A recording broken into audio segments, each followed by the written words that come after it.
pour Myriam Bat Simcha à Boulker. Le cours sera dédié à ma cousine donc, qui nous a quittés la semaine passée. Alors on voudrait aussi, comment dire, dédier le cours à Myriam Batninette. Refouach Shelema pour elle. Et ensuite, il y a un autre nom que je n'arrive pas à lire, David. H.A. Non, c'est le même nom. D'accord. Myriam Batninette, à Cohen, Jonathan. D'accord. Et un troisième pour la Refouach Shelema de Georgette Désirée Fola. Georgette Désirée Fola. Fille de, c'est ma mère, fille de Arthur Fola. Fille de Arthur Fola, voilà, on va lui dédier le cours aussi pour qu'il y ait une guérison tout de suite. Merci Thomas.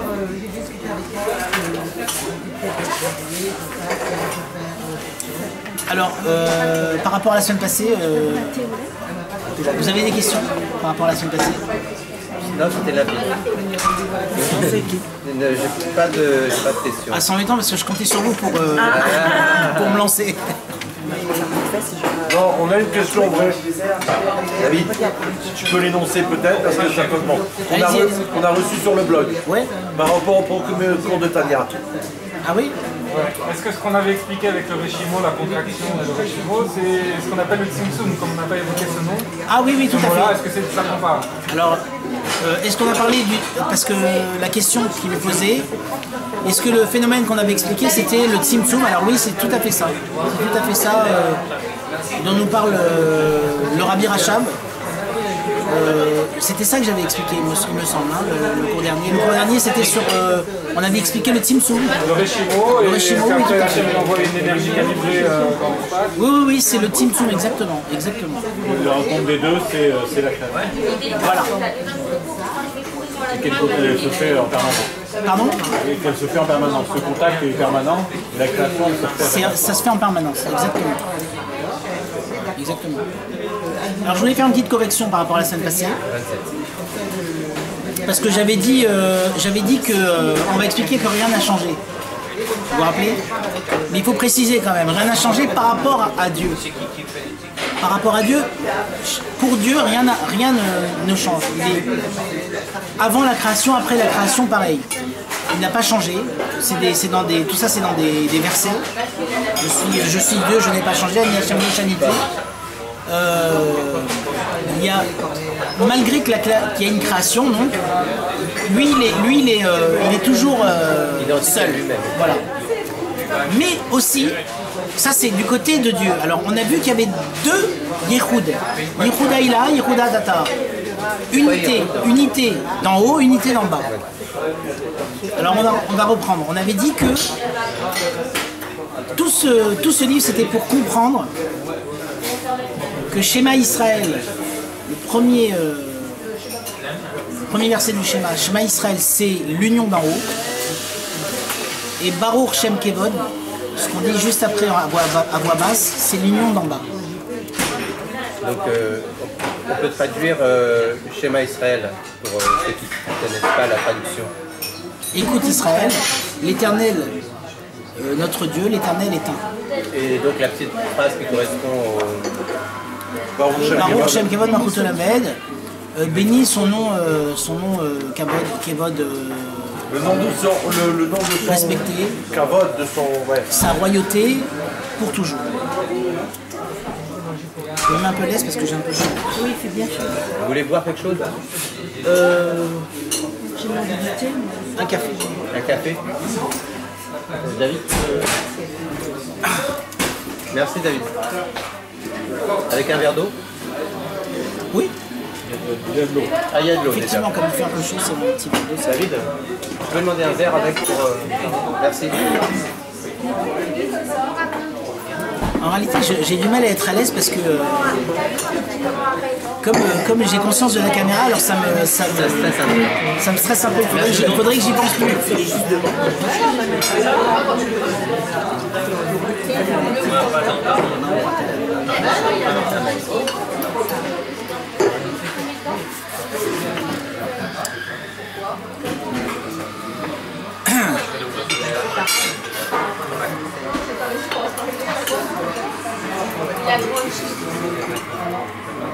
Je connais pas.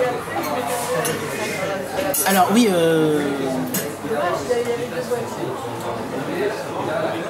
comment c'est possible que Dieu il n'ait pas changé alors qu'il y a une création tout de même, d'accord?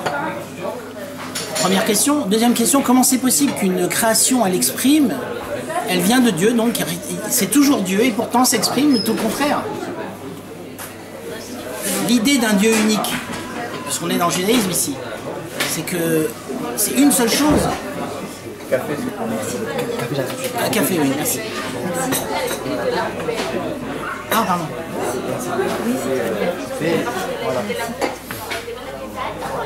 On ne peut pas se faire une idée de ce que Dieu est, d'accord? Mais quand même, on peut... La Chassidoute nous dit que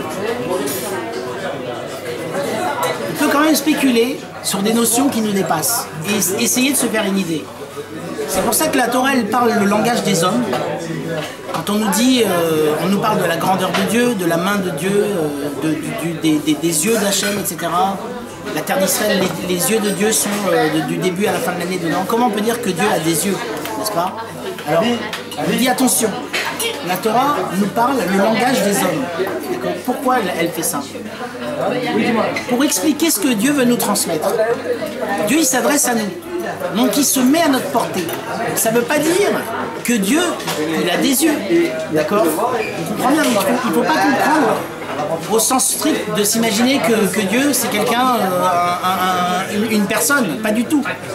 Le Dieu unique, ça veut dire sans aucune limite. On ne peut même pas s'imaginer l'absolu. On a foi en ça, comme on avait dit au premier cours. On a foi en Dieu. Parce qu'on ne peut pas en réalité expliquer. D'accord? Alors pourquoi est-ce qu'on essaie quand même de réfléchir à ça? Parce qu'on veut créer un lien avec Dieu. On veut vivre la réalité du monde, de la création, puisqu'on y croit à cette création.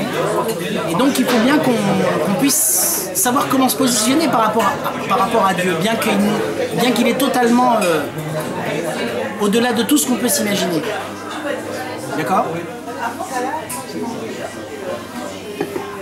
Donc, d'une part, Dieu n'a pas changé, mais d'autre part, il y a un monde qui existe et qui est... les rationalistes ils peuvent dire que voilà, on a bien la preuve que Dieu n'est pas là, puisque nulle part on peut le trouver, Dieu, dans ce monde. C'est ça ce qu'ils pensent les athées. Ils disent vous voulez qu'on ait une preuve que Dieu n'existe pas, mais où est-il? Où est-il? Partout, il y a son absence, elle est criante à la limite, on pourrait dire. C'est pour ça qu'ils vont dire, nous, on se base sur la réalité, que voilà, il y a Dieu, il est nulle part. Toute la création, elle exprime le contraire. D'accord? Alors c'est ça maintenant le sujet de notre livre, c'est ça, on vient de parler de Yehuda Tatara, l'unification du bas. Ça veut dire que créer par rapport à la réalité qu'on voit, parce qu'on la dénigre pas, cette réalité qui nous montre toute la multiplicité, et bien recoller à une réalité qui est par rapport à nos sens, à notre compréhension, Aïn. Aïn en hébreu ça veut dire rien, d'accord? Mais ce rien, il est tout pour nous, puisque ce rien, non seulement il est à la source de la création, mais en plus, ce qu'on va voir, c'est qu'il intervient à chaque instant. Et ça aussi, ça va nous permettre d'enchaîner sur le Pérek Bet, puisqu'on a déjà commencé à voir le Pérek Aleph la semaine passée. Je traduis le premier paragraphe la semaine passée. Là, on va commencer le deuxième paragraphe, justement. Alors maintenant qu'il a expliqué tout ça, maintenant vous avez des questions sur ça encore, ou c'est bon? Ça va, on peut avancer? Alors maintenant, le Nourazaken va nous dire, et maintenant on va pouvoir répondre. À partir de là, on va pouvoir répondre à ceux qui ont une vision différente du monde. Qui est quoi? Qui est que Dieu aurait créé le monde?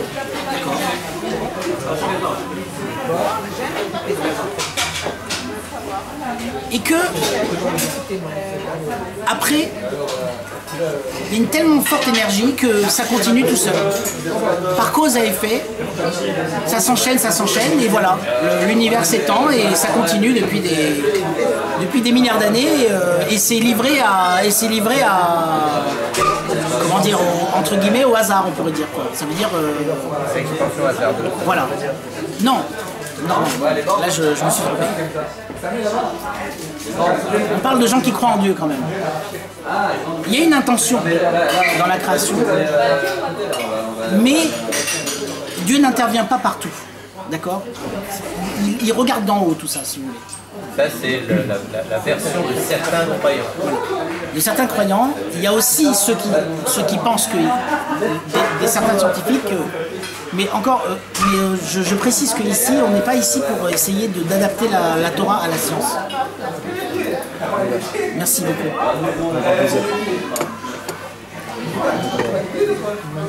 La démarche de secours, c'est pas de dire, alors voilà, les scientifiques, ils ont découvert que le monde il a 13 milliards 7 d'années. Comment maintenant nous on va pouvoir s'adapter à cette réalité? Pas du tout, parce que la réalité des scientifiques, elle évolue tout le temps. Elle évolue tout le temps. Aujourd'hui, c'est cette réalité. Comment on sait qu'il y a 13 milliards d'années? Parce que voilà, on s'est rendu compte qu'il y avait des différences par rapport à certaines émissions de lumière, dans certaines couleurs, qu'on fait l'hypothèse qu'il y a 13 milliards d'années. Mais cette hypothèse, peut-être que demain, aujourd'hui on en est sûr, mais demain on va peut-être trouver autre chose. Donc, nous on part sur le principe que la Torah elle est sainte, c'est un livre saint. J'ai pas besoin d'adapter aux scientifiques pour y croire, d'accord? Maintenant c'est vrai que ce qu'ils disent, ça peut aussi s'adapter à la Torah, mais pas le contraire. Je vais pas essayer de m'adapter. Vous savez, la question des Chachamim, elle est le contraire de cette question-là.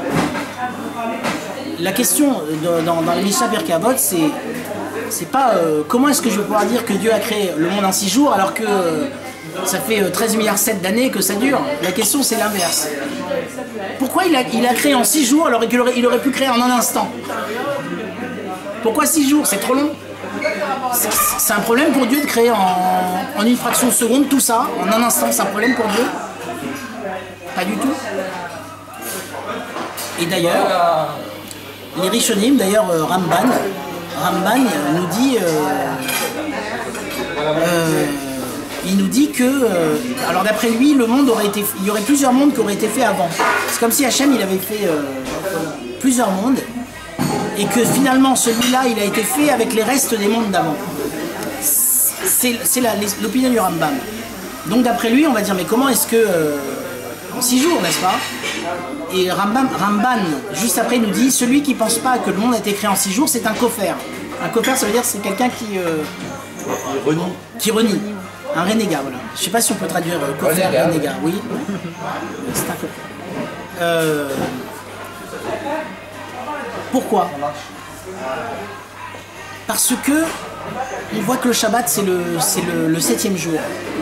Si le monde n'a pas été créé en 6 jours, alors comment justifier le Shabbat? Le Shabbat, c'est le 7e jour. Le 7e jour par rapport à la création des 6 jours. Donc, le monde a été créé en 6 jours. C'est une réalité. Puisque Shabbat, c'est une réalité. Sinon, Shabbat, c'est quoi? Bon, alors voilà, le monde a été créé en des milliards d'années, puis on décide que tous les 7 jours, on va faire Shabbat. Non, pas du tout. Si le 7e jour, c'est le jour du Shabbat, c'est parce que Dieu s'est reposé le 7e jour.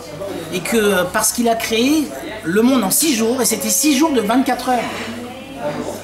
6 jours de 24 heures. Les mêmes 24 heures qu'on a aujourd'hui. Alors maintenant, les mêmes 24 heures qu'on a aujourd'hui, oui, mais bémol quand même, parce que les méorotes, les astres, ont quand même été créés le 4e jour. Donc c'était 24 heures. Maintenant, savoir si c'était des heures comme les nôtres ou pas, peu importe, à la limite. C'était 24 heures de toutes les façons. Le rabbi répond à ça. Et nous, de toutes les... Ah, il répond à ça, oui. Ah, ben... Il dit que c'est des 24 heures comme on a aujourd'hui. Ah ben voilà. Ah oui, le rabbi précise. C'est 24 heures et c'est 24 heures comme on a aujourd'hui. Donc voilà, vous voyez... Mais donc il faut bien comprendre que... ça ne nous fait pas peur de croire en quelque chose, de dire on ne sait pas ça, on ne comprend pas, mais on accepte parce que c'est la Torah qui le dit. Une remarque, c'est que la semaine, c'est la seule unité de temps qui n'est pas gérée par la nature. Les jours, les mois, les années, lunaires ou solaires, tout est géré par la nature, tout est codifié par la nature. La semaine, c'est le temps de l'homme. Moi je crois qu'on a un message divin sur le temps. Et preuver que partout sur la planète, les gens fonctionnent sur la semaine. Ça fonctionne sur la semaine. L'humanité, même des gens qui sont très très loin de la Torah, qui n'ont jamais entendu parler de ça, ils fonctionnent sur le principe de la semaine. Et que les gens anti-religieux, par excellence, qui étaient par exemple les révolutionnaires français il y a 200 ans, ils ont voulu faire la semaine de 10 jours. Ça n'a pas marché. Ça n'a pas marché. Et ils sont venus à la semaine de 7 jours. Il y a une part on n'a pas besoin d'avoir de justificatif historique, mais il y a quand même cette notion que c'est la seule unité de temps qui ne soit pas ordonnée par les actes, par ce qui est dit. Puis autre chose qu'on peut dire aussi, c'est que souvent comment dire, comment Dieu a créé le monde, on n'en sait rien. On n'en sait rien. C'est pas expliqué dans les détails, etc. Maintenant, ce qu'on nous dit quand même, c'est que la lumière a été créée avant la matière. Hier, ça vient avant tout. Et donc, le raisonnement qui tente à dire, voilà, un astre va émettre une lumière qui a mis 13 milliards d'années à me parvenir, déjà on sait que c'est pas possible. Enfin, d'après les versets, ça marche pas. Puisque la lumière a été créée avant. Est-ce que c'est un problème pour Dieu de faire une lumière avant l'émetteur? Et pourtant c'est comme ça. La lumière, elle était là avant l'émetteur. C'est possible que Dieu l'ait fait en 6 jours et qu'il ait fait ça. Maintenant, l'observation n'est pas la première. D'ailleurs, c'est ce qu'on voit dans notre livre. On ne doit pas se baser sur l'observation, parce que l'observation, elle va nous amener à, sans s'en rendre compte, à vivre comme si Dieu n'était pas là, comme si les choses s'enchaînaient, il y avait une cause qui produit un effet, etc. Et comme si Dieu n'était pas là, Dieu n'intervient pas. Même si on considère qu'il est là, il n'intervient pas, on ne le voit pas intervenir. Donc, si on se base sur notre regard, ça suffit pas. Il faut un regard de l'esprit aussi. Ce regard de l'esprit, c'est quoi? C'est qu'il nous dit, Laurent Mourazaken nous dit, voilà, le monde, il y a la cause à effet, la causalité, c'est vrai. Parce que si je fais tomber ce verre, il va éclater, les verres vont partir. C'est vrai, il y a ça. Mais il y a aussi l'intervention divine à chaque instant. Il y a cette réalité aussi. Il va donner un exemple pour comprendre cette réalité. L'exemple de l'ouverture de la mer Rouge. Il va nous dire, voilà, il y a un principe, c'est que toute création revient à son état naturel premier. C'est-à-dire, vous avez l'ouverture, le miracle de la mer Rouge. Il nous explique comme ça. Qu'est-ce qui s'est passé? Ça tombe bien puisque c'était la paracha de cette semaine, de la semaine passée. Qu'est-ce qui s'est passé? L'eau, sa nature, c'est quoi? C'est d'être liquide. C'est un liquide, d'accord? Bon, qu'est-ce que Dieu fait? Dieu, il envoie un souffle et il fait que l'eau devient solide. Pas parce que la température a baissé. C'est un miracle. Il fait un changement dans la nature, d'accord? Il fait que cette eau devient solide. Les Béné Israël peuvent passer, vous connaissez tous l'épisode de la traversée des mers Rouges, ils peuvent passer au milieu. Et pourquoi l'eau se referme sur les Égyptiens? Et bien tout simplement parce que Dieu arrête ce phénomène, comment dire, miraculeux. Et donc, les choses reviennent à leur état naturel, naturellement.